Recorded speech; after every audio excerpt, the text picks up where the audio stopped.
I don't want to alarm you, but this is my voice. My name's Sara, and I'm making this video today because I have been asked about the jewellery I make and sell at markets by the lovely ladies on the Australian Acrylic Pourers Facebook page and its spin-off Addicted to Pour SA. So here goes. First off, I want to start with skins. This is what I pour on. This is just plastic cellophane, the kind you would get protecting greeting cards. I pour on this for one major reason. Actually two, but we'll start with the first. And that is that when you've finished your skin, here's one that I actually did in preparation for this video, but I started it yesterday and it all went wrong. When you finish your skin, you get this choice, but you also get this choice. And sometimes the back offers more interest than the front. So I kind of like double my skins by pouring on plastic. Some people pour on freezer paper. Some people pour on photo paper. Some people even pour on cardboard. You pour on what you have and you make it work. That's what we do, isn't it? If we don't have it, we make it work. I have made lots and lots of skins. And here's just a couple. Sometimes I make a mix just for skins, which was the case here. And other times I'm using up leftover paints from pours that I've done for paintings, which is the case here. And again, you can see vastly different on the back. Look at that, it's huge. I mean, I quite like them both, but then they're my favourite colours. So I did have some leftover paint when I intended to start this video, but it all went wrong. So I had to kind of mix up this pretend leftover paint, and it's just a little amount because, you know, jewellery doesn't take a huge amount. And you can do a flip cup, you can do a pour, you can do a ring. This has got silicone in, so I should get some sales. That's it. Usually when I'm doing this, I just leave the cup upside down until I've done the painting and then lift the cup up and see what I've got. That way I get all of it out of the cup.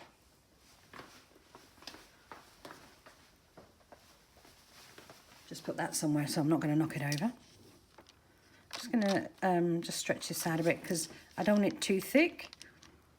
If your skin's too thick, then it can mean that when you glue the glass into the bezel, the cabochon into the bezel, it can stand a little too proud, a little higher than you would have chosen. So, getting some nice stripes out of this. I hope I get some cells. I promise you, this isn't a pour video, I promise.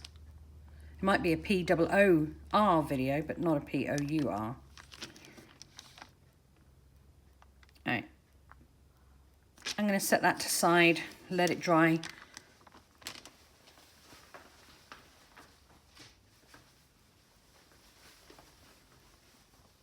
Okay, so let's show you the kind of thing. Let's show you the kind of thing we're talking about. These are some sample, these are some pendant settings I bought as kind of a mixed bag. Lots of different sizes, which was interesting because I didn't have cabochons for most of them, had to order those. So that was a good idea by the vendor. You can see lots of different shapes here. Some of the settings, like this one, really solid, really solid. That's not going to bend. Others,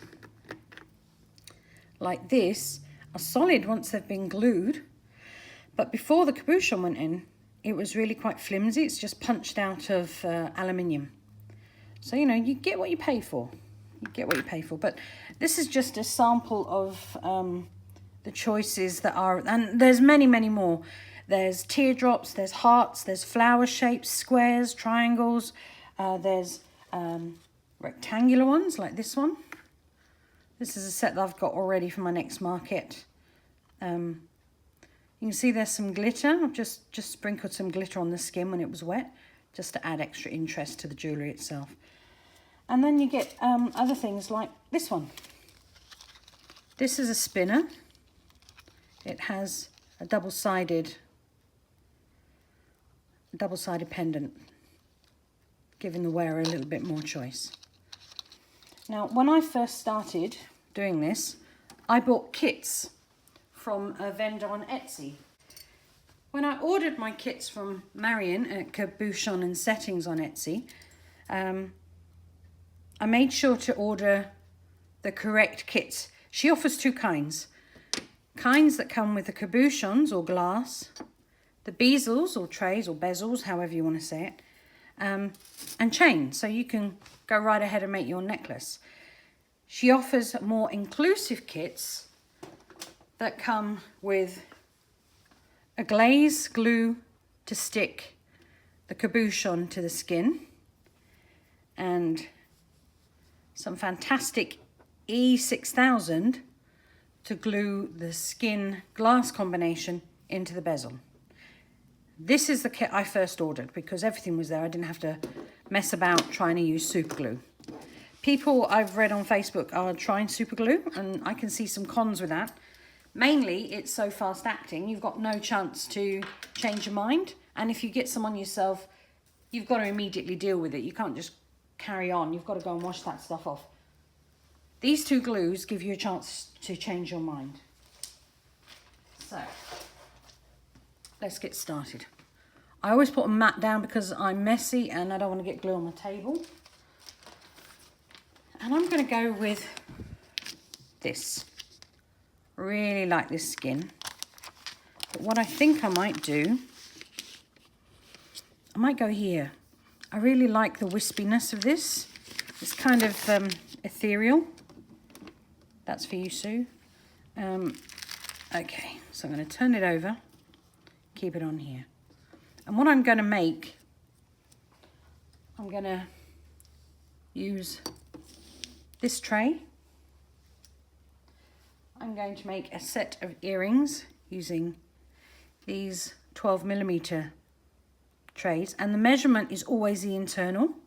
It's always internal from the edge to edge, so that you can buy the correct glass. So there's the glass for that. And I've got high dome glass cabochons for the earrings, because the higher the dome, the more magnification we get. So they're going to go there. I'm also going to do this bracelet. It's a leather with a slip knot, so it just to fit everybody. I've sold these to men and women, and kids actually. So wide appeal with these. And that one has a 20mm glass cabochon. So let's get rid of the trays and start gluing. I always have to move everything out the way because I am messy. Now my preferred glues are Judy King's Diamond Glaze, which I buy from Marion at Cabochons and Settings on Etsy, because she's very quick with her delivery and I like the prices. I also get my E6000 from her too for the same reasons. And this stuff is brilliant. This stuff is brilliant. Okay, so I'll use my one. I've been using this bottle for several weeks, and I even went to bed one night forgetting to close the lid. And I woke up in the morning thinking I was going to have a big solid lump. I didn't. It was great. Now, one of the hardest things about making the jewellery is deciding where you are going to put your cabochons. It's easy if you're making a one-off because you can just put it anywhere. If you're wanting to make a set, you kind of need to be able to pick up colours in the earrings, the necklace, and the bracelet, if that's what you're doing. Which is kind of, I made it hard for myself here, haven't I? I might go here. With the green and the purple with a bit of gold coming through. And then I can put this here. And maybe, it's so hard to get earrings to match. It really is. Maybe they can go here. Remove the bracelet. Decisions, decisions. This will kill my husband. He can't make a decision to save his life. Sorry, Gray. All right. I'm going to go with that. No, I'm not. It looks like his indecisiveness is contagious. All right. I quite like that. But I like this over here more. Okay, that's it. Glue it now before I change my mind. Some people add the glue to the glass. I don't.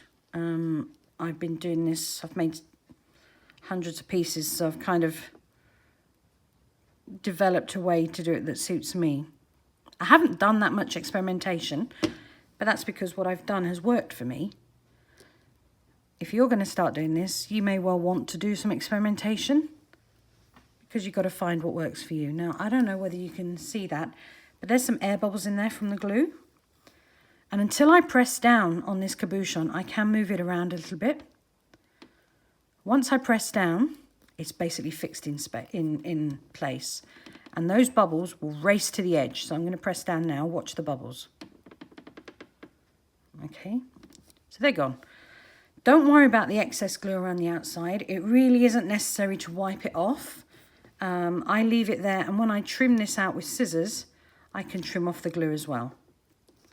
Because it doesn't... You've got time. You have time. I'm just going to put a couple of blops there.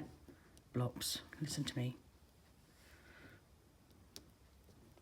Now, one of the things that is a good habit to get into, which I've completely not done here, is to wipe the bottom of the glass. This ensures that any oil from your fingers is removed, so it won't impact on the adhesive qualities of your glue.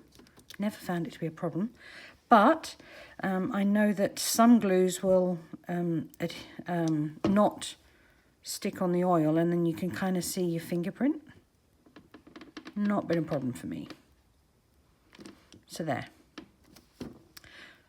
I'm going to let those dry, and then come back and show you what I do next. So this glue, I should say, a minimum of an hour. If you can leave it longer, so much the better.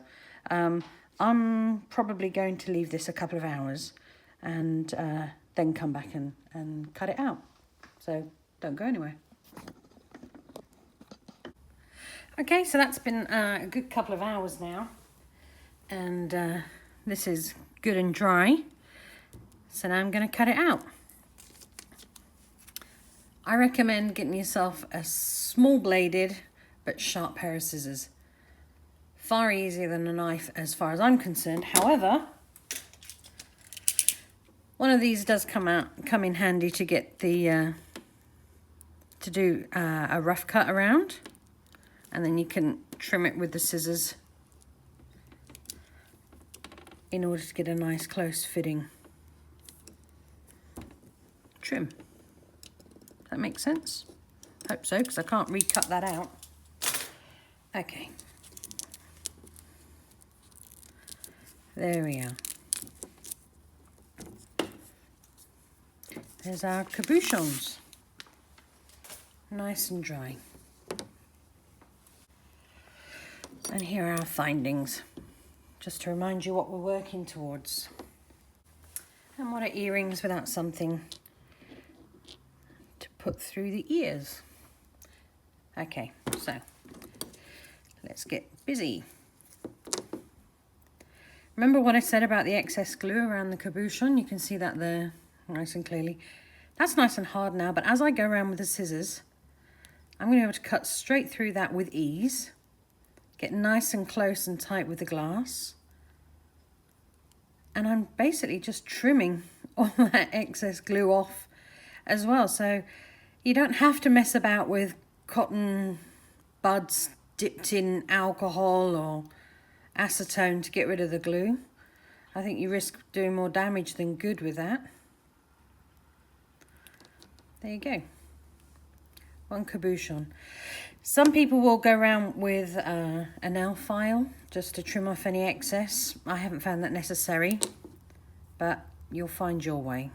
You'll find what works for you, and you'll do it over and over and over again.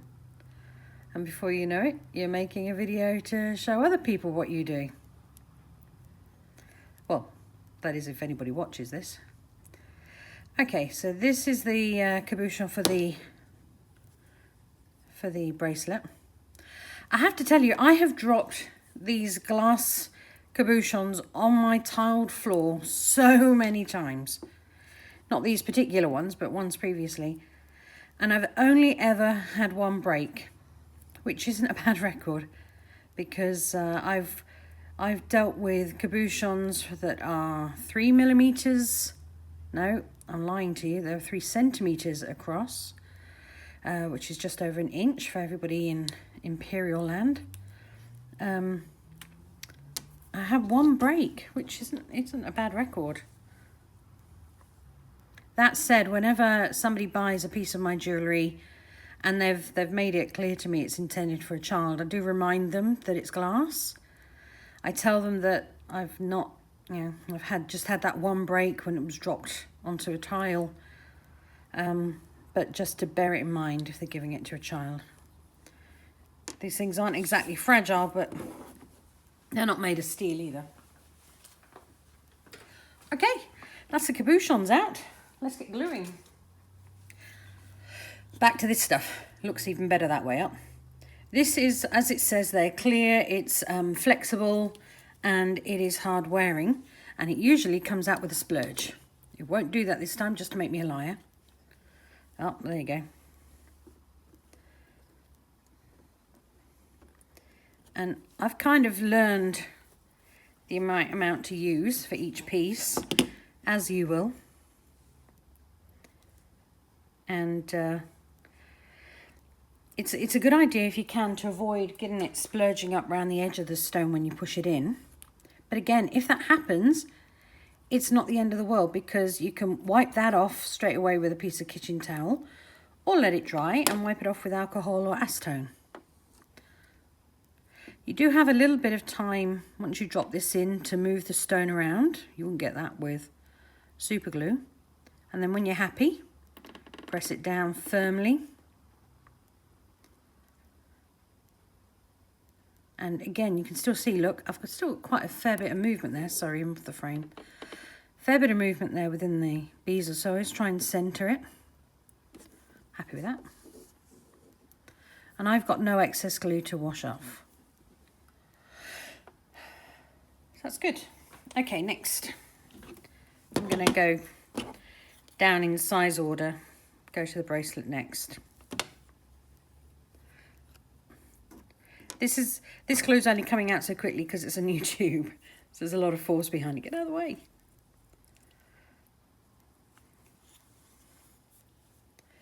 Okay, and I'm going to set that at an angle.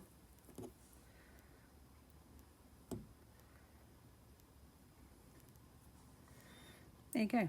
Again, no excess glue, smidging up outside. Smidge is actually a technical term. It's a real term. Oh, yeah, it's not one I've just made up, I promise you. Lots of glue here because I just want to get it off my tube. Because the last thing I want is the lid to stick on. I'm just going to remove some of that glue with a stick because that is absolutely surplus to requirements. Get most of it on this stick. And I'm off frame again, sorry. Oh, let's put some in there. Still too much, but never mind.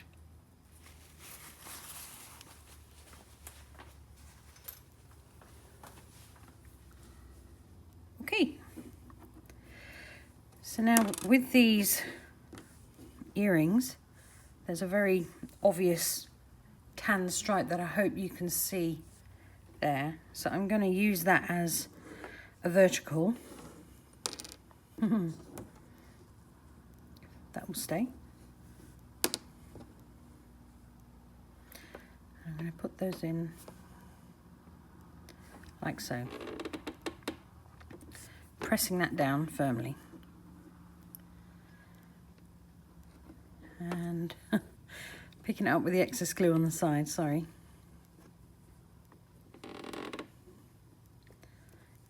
bench top's squeaking with the force. Okay. So there we go. Not as much excess glue as I thought there was going to be, actually. Quite pleased with that. You see we've got some there.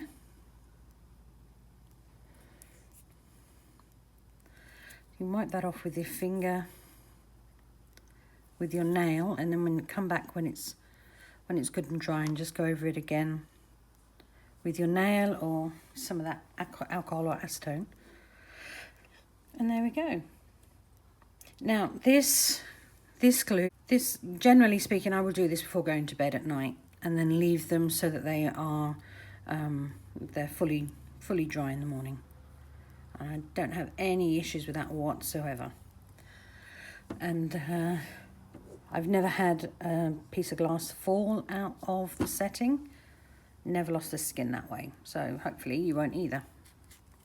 I'm just going to set that up to dry so that it is level, so it doesn't sink to one side. Now a word about findings. There's no point making these things if you can't connect them to anything. So you can buy ear wires from Spotlight, from Reject Shop, from Lincraft. I buy mine online. I'm going to put some of the links in the description down below so you can just click and go. And I'm going to use these ones. These are silver. I don't know if you can see the 925 stamped on the back of the lever. Because it's a nice simple connection. I have got jump rings in here, which can be used when the settings don't match up, but these do, so it's all good. There's also shepherd hook ear wires. You can see that clearly there, can't you? There's lots, because when I've been doing the same thing for a while, I get a little bit bored and I want to challenge myself. So instead of just attaching the cabochon to the wire, I want to get creative and inventive. Do things like this. I made these little springs just to add a little bit of boing to the earrings. A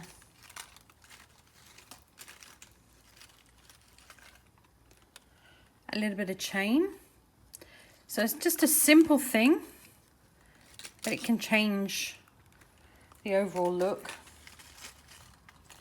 You can buy connectors to create another new look. Sorry for the ums and ahs, not a professional.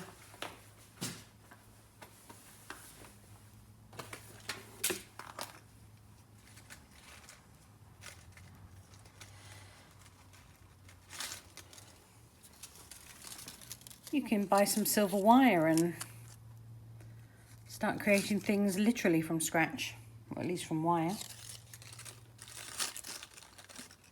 Just trying to find your examples. Again, another piece with chain added. Having the camera directly overhead isn't helpful.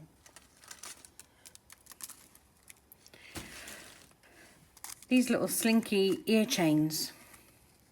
So they're very straightforward. Just the length of chain that you put through your ear, and then you can adjust it to the height that you want your cabochon to be. Okay, I'm going to put that there now. There are lots of tools available for you to buy. I've only got a few.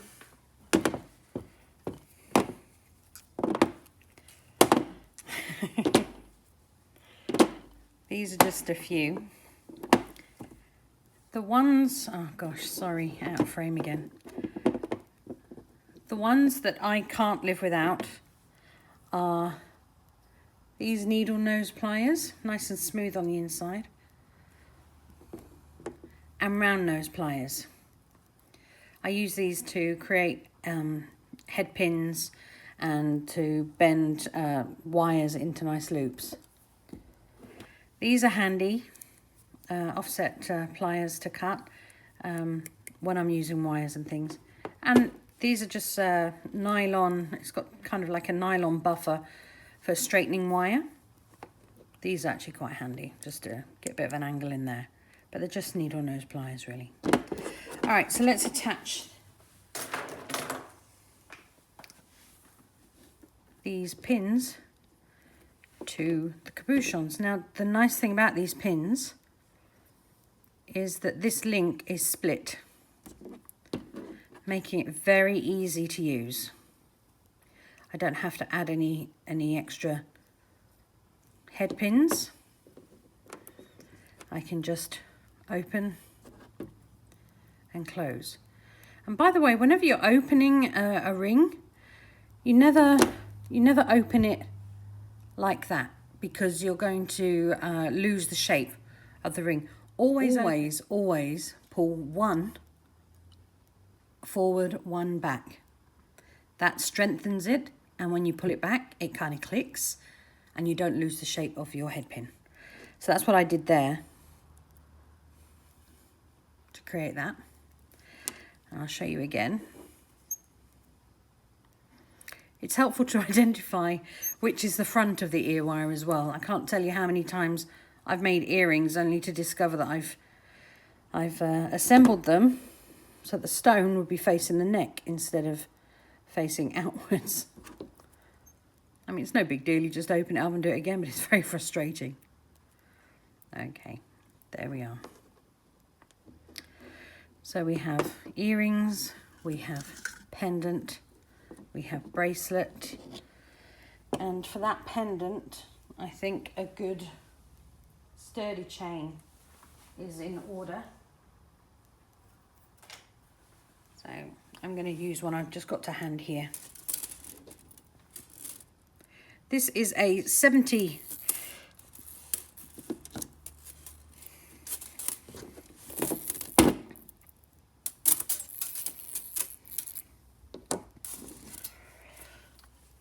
I'm just going to use this one that I have to hand. This is a 70 centimeter ball chain that I got with a kit. And actually that could use a bail, couldn't it? See that? The way this bail is shaped or positioned, if I just put a chain on that, when you go to hang it, it wants to sit sideways. It should be like that, but it's not going to want, it doesn't want to do that naturally. So you can add a bail to it. I just happen to have some here. Let me grab one. This is a bail.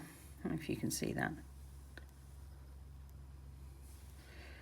And that is designed to connect pendant and chain. Sorry, I keep going out of shot. And then just pinch them together. You need to be quite firm with this as well. I mean, it's not a difficult thing to do, but you want them to be tight closed. And now, let me get it around the right way. There we go. Now the necklace will sit flat, which is what we want. Okay. So there you go. I'm happy to answer any questions because, like I said, this isn't a definitive how-to. This is just how I.